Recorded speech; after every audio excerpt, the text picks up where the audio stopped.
Break के बाद आपका एक बार फिर से स्वागत है। आप देख रहे हैं बिंदास बोल, और बिंदास में हम मुद्दा लेकर आए शिक्षा क्षेत्र से जुड़ा हुआ और बड़ी अच्छी दिशा में बह जा रही है। विभिन्न नए नए कॉलर भी अपनी बात को आज रख रहे हैं और सामाजिक मुद्दे पर समाज का इतना अच्छा उत्साह देखकर हमारा भी उत्साह बढ़ता है कि समाज भी ऐसे मुद्दे टीवी चैनलों पर चर्चा में चाहता है और उसमें बढ़ चढ़कर हिस्सा भी लेता है। कुछ कॉलर बड़े देर से वेटिंग में हैं, सुनते हैं उनकी बात। नमस्कार।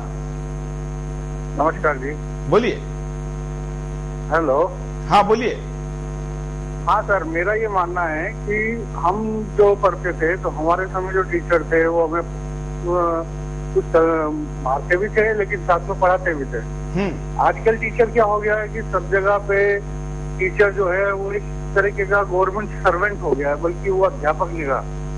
जो गुरु वाली बात थी वो लगभग खत्म हो चुकी है।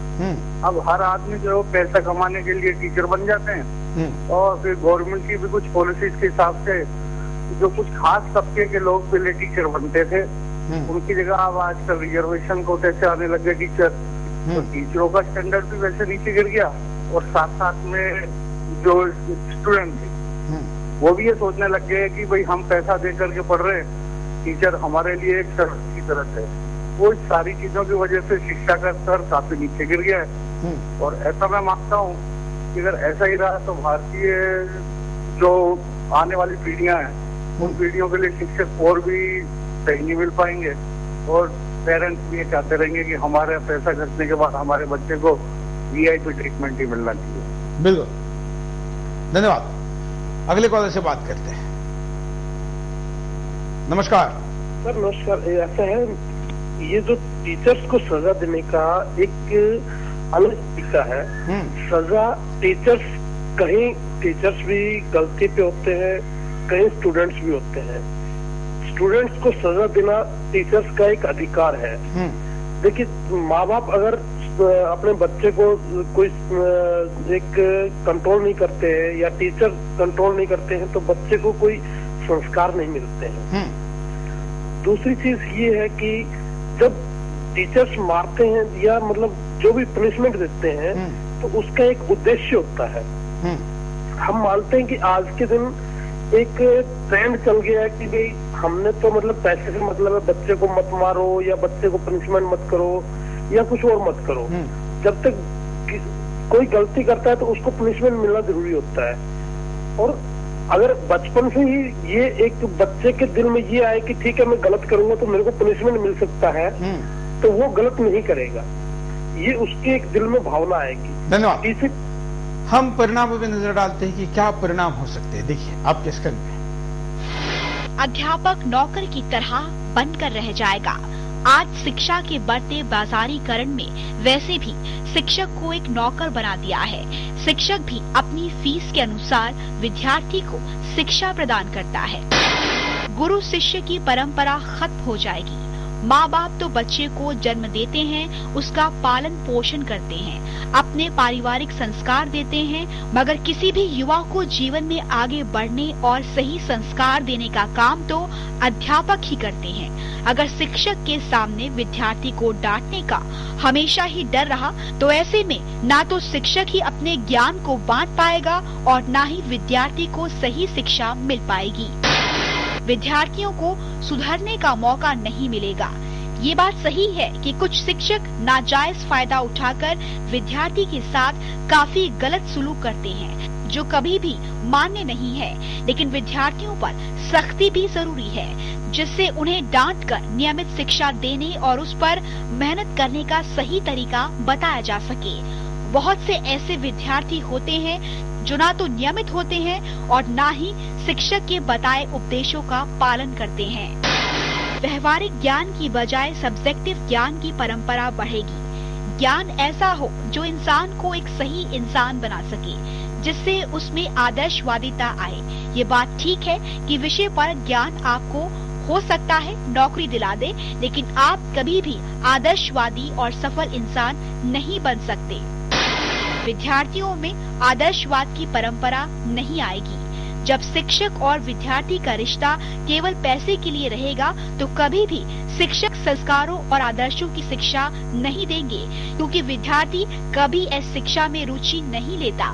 लेकिन आज विद्यार्थियों को आदर्शवाद और व्यवहारिक शिक्षा की जरूरत है। उमेश जी, ये जो दिखाए गए इस परिणामों के सिवा आप किन परिणामों पर नजर डालना चाहेंगे? परिणाम वास्तव में बहुत खतरनाक होंगे यदि ये एक्ट लागू होता है शिक्षकों पर। शिक्षक और शिष्य में एक इस प्रकार की आत्मता आनी चाहिए जैसे कि माँ और पुत्र की होती है। पुत्र की गलती पर माँ उसको डांटती भी है, पिटाई भी करती है, लेकिन फिर आत्मभाव से उसको पुचकारती भी है और फिर वह पुत्र भी उसके बालक के अपनी माँ के सीने से चिपट जाता है। तो ऐसी एक आत्मता गुरु शिष्य की होनी चाहिए और शिष्य को ये भी पिटाई का एक एहसास होना चाहिए कि हाँ मेरी गलती थी, इस कारण से मुझे प्रताड़ित किया गया। लेकिन प्रताड़ना कई प्रकार की होती है, जो आज के बहुत सारे शिक्षक उसको यूज में ले आते हैं कि अमानवीय ढंग से प्रताड़ित करते हैं, तो वास्तव में वो अनुचित है। तो ऐसी प्रताड़ना नहीं देनी चाहिए। दंड बहुत प्रकार के हो सकते हैं बच्चों को देने के लिए, ताकि उनकी मानसिकता खराब ना हो। और वास्तव में ये सब पाश्चात्य संस्कृति से है। वहां पर चूंकि विद्यार्थी या कहिए कि बच्चे अपने माँ बाप से 16 वर्ष की आयु से संबंध समाप्त कर देते हैं, ऐसी वहां की संस्कृति है। और यहाँ तक कि उसके बाद में 20 और 30 वर्ष के बीच में जो शादी करते हैं वो भी ये सोचते हैं कि अपनी शादी में माँ बाप को बुलाया जाए ना बुलाया जाए। लेकिन हमारे देश की ऐसी परंपरा नहीं है। हमारे देश की एक रूढ़ी परंपरा है, सभ्यता है, एक विशेष संस्कृति है। तो वहां के नियम भारत की एजुकेशन व्यवस्था पर लादे जाएं वो अनुचित है। बिल्कुल। कई कॉलर वेटिंग में है, सुनते हैं। हम कहेंगे कम कम शब्दों में अपनी बात को रखें। नमस्कार।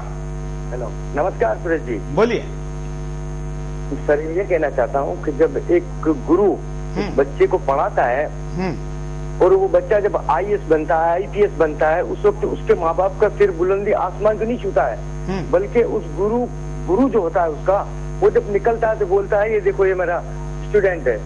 सर उसका सर इतना ऊंचा हो जाता है जिसकी कोई हद नहीं। और बच्चा जो है सर 2 चीज से पढ़ता है, एक या तो खौफ से पढ़ता है या फिर शौक से पढ़ता है। तो जब घर से निकलता है तो उनको माँ बाप को ये कहना चाहिए कि अब तू यहाँ से स्कूल जा रहा है बेटा, तेरे माता पिता जो कुछ भी है वो तेरा गुरु है, तो बच्चा सही पढ़ेगा। और अभी जो हमारे देश में जो कानून बना रहे हैं कि शिक्षक को सजा देने का सर, वो सजा देने के लिए सर ऐसा बनाएगा तो कल जो 12वीं क्लास में जो बच्चा पढ़ता है ना सर, वो बच्चा 17 साल का होगा। फिर वो उसको शिक्षक को बोलेगा सर, गुरु को कहता मेरे लिए 1 कप चाय लेके आ, क्योंकि वो दबाव में आ जाएगा सर, क्योंकि वो सजा का हकदार बनता है अगर नहीं करेगा तो ये कानून नहीं बनना चाहिए। और देखो सर एक बात और बताना चाहता हूँ आपको मैं, कि बिना गुरु के ना तो कोई देव बना है हिंदुओं में, ना तो मुसलमानों के अंदर बिना गुरु का कोई वली बना है। अगर गुरु का अपमान करेगा कोई भी तो वो अपने माता पिता का अपमान कर रहा है और अपने पूरे खानदान का अपमान कर रहा है। और गुरु से बढ़ के हमारे देश के अंदर जितना सम्मान हमारे गुरु को मिलता है, जितना दुनिया में किसी को नहीं मिलता सर। मैं ये कहना चाहता हूँ कि गुरु है। अगर ये सरकार एक कानून बनाती है तो इन कानून बनाने वाले को मैं ये कहना चाहता हूँ कि क्या तुम्हारा कोई गुरु नहीं होगा? क्या तुम किसी गुरु के नीचे हाथ के नीचे काम नहीं किया होगा आपने? अगर स्वामी विवेकानंद जी जैसे कि डॉक्टर अम्बेडकर, ये जो बड़े बड़े नेता हमारे हुए, क्या उनके भी गुरु होंगे? इन सर देखो उन्होंने जो काम किया है हमारे देश के अंदर, आज हमको गर्व है और हम सर हमारे देश के ऊपर नाच करते हैं, हमको ऐसे क्यों मिले। ऐसा अगर अपमान शिक्षक का हुआ तो समझो कि हमारे जैसे डॉक्टर अम्बेडकर और जैसे बड़े बड़े नेता, उनका अपमान होगा सर। ये मैं ये कहना चाहता हूँ। धन्यवाद, बहुत अच्छी बात। अगले कॉलर से बात करते हैं। नमस्कार। हेलो, बोलिए। हेलो, क्या कहना चाहते हैं आप? मैं कहना चाहता हूँ कि जो बच्चों को कल्याण करने के लिए जो माँ बाप उसे कुछ सजा देते, शारीरिक शिक्षा देते, और उसको भी अपन ने कहा कि उनको भी दंड दिया जाए, तो ये अच्छा हो सकता है क्या? यदि शिक्षक गवर्नमेंट सर्वेंट है तो उसके लिए ऐसा करना उचित आप समझेंगे समाज के लिए, तो अच्छा चलेगा क्या? और दूसरी बात यह है कि जो सरकारी स्कूल है वहाँ अच्छे शिक्षक रहते हैं, बड़े छान कर उसको नहीं जाता है, अच्छी क्वालिटीज उनके में रहते हैं। लेकिन आप ये सब छोड़ के सब समाज में गवर्नमेंट की तरफ से और प्राइवेट सेक्टर में सब बताया जाता है कि गवर्नमेंट की स्कूल अच्छी नहीं है। तो मैं आपसे विनती करता हूँ कि गवर्नमेंट की स्कूल ही अच्छी है और जो बच्चे के कल्याण के लिए चाहे शिक्षक हो, समाज में के लोग हो, माँ बाप हो, उनको कुछ कम ज्यादा तो आप महाराष्ट्र के किस हिस्से से बोल रहे हैं? ये अपन ने सोचना चाहिए। पवार जी, आप महाराष्ट्र के किस हिस्से से बोल रहे हैं? महाराष्ट्र से।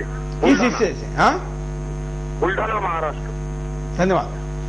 देश के कई हिस्सों में तो स्कूल है तो बच्चे नहीं, बच्चे है तो क्लासरूम नहीं, क्लासरूम है तो छत नहीं, छत है तो ब्लैक बोर्ड नहीं, ब्लैक बोर्ड है तो चौक नहीं, और ये सब कुछ है तो पढ़ाने वाले शिक्षक नहीं। एक तो शिक्षा की इतनी खराब स्थिति है, ऊपर से अगर ऐसे कानून आएंगे विदेशी चश्मे के साथ तो वो कहाँ लेके जाए क्षेत्र को, ये बताया नहीं जा सकता। हम उपाय देखते हैं कि क्या उपाय होने चाहिए।